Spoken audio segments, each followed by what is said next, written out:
Prior to reading Getting More of What You Want, I believed negotiations were primarily distributive. I believe that being a tough negotiator compromised friendships. I believe that negotiations were too messy for creating models and being extremely analytical.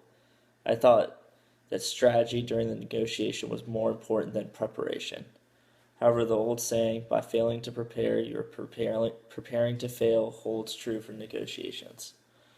On a plane flight before the start of classes, I could not put down Getting More of What You Want, and the beginning chapters completely destroyed any preconceived notions I held about negotiations. I soon realized that negotiations were more than simply distributive issues.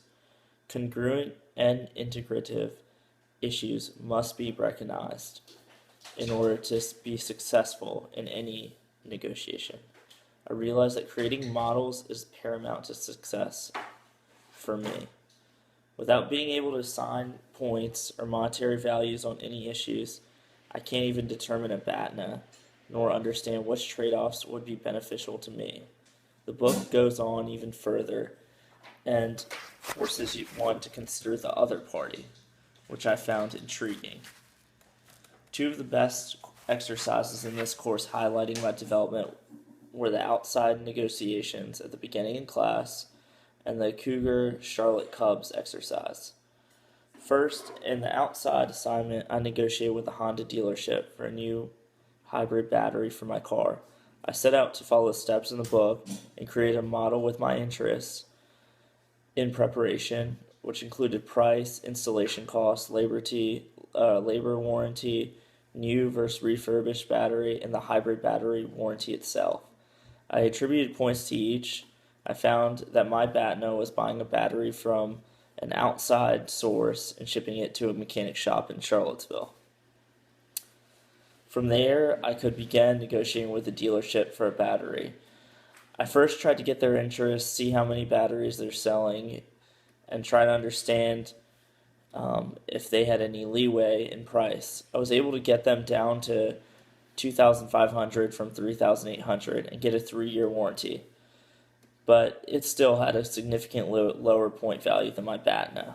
Second, in the Cougar Charlotte Cubs negotiation, I felt that I effectively employed chapters 3, 4, and 5 and made trade-offs maximizing each side's point value. Also, viewing issues together allows both parties to make trade-offs. Simply going down the list would have destroyed all the value.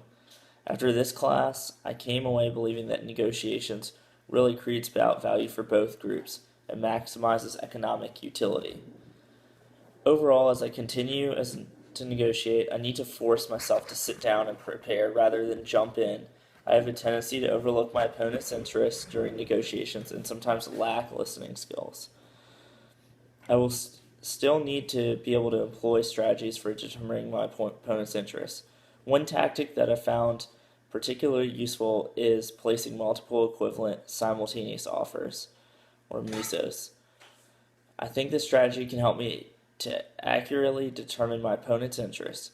Besides trying to model my opponent's interests, I'll try to identify opportunities where these MESOs would be appropriate.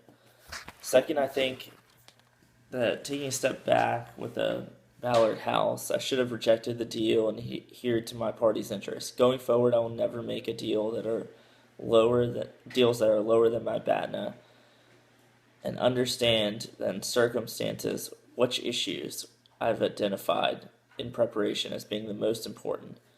In conclusion, I've always been a book person and will always follow steps laid out in getting more of what you want.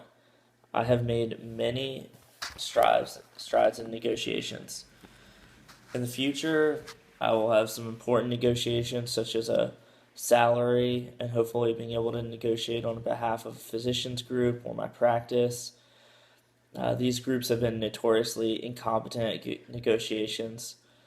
Until then, I'll try my best to practice my negotiation skills. It looks like in the near future I'll be able to practice my negotiation skill with a publishing journal in order to reduce a publication fee for a case report that we just finished writing.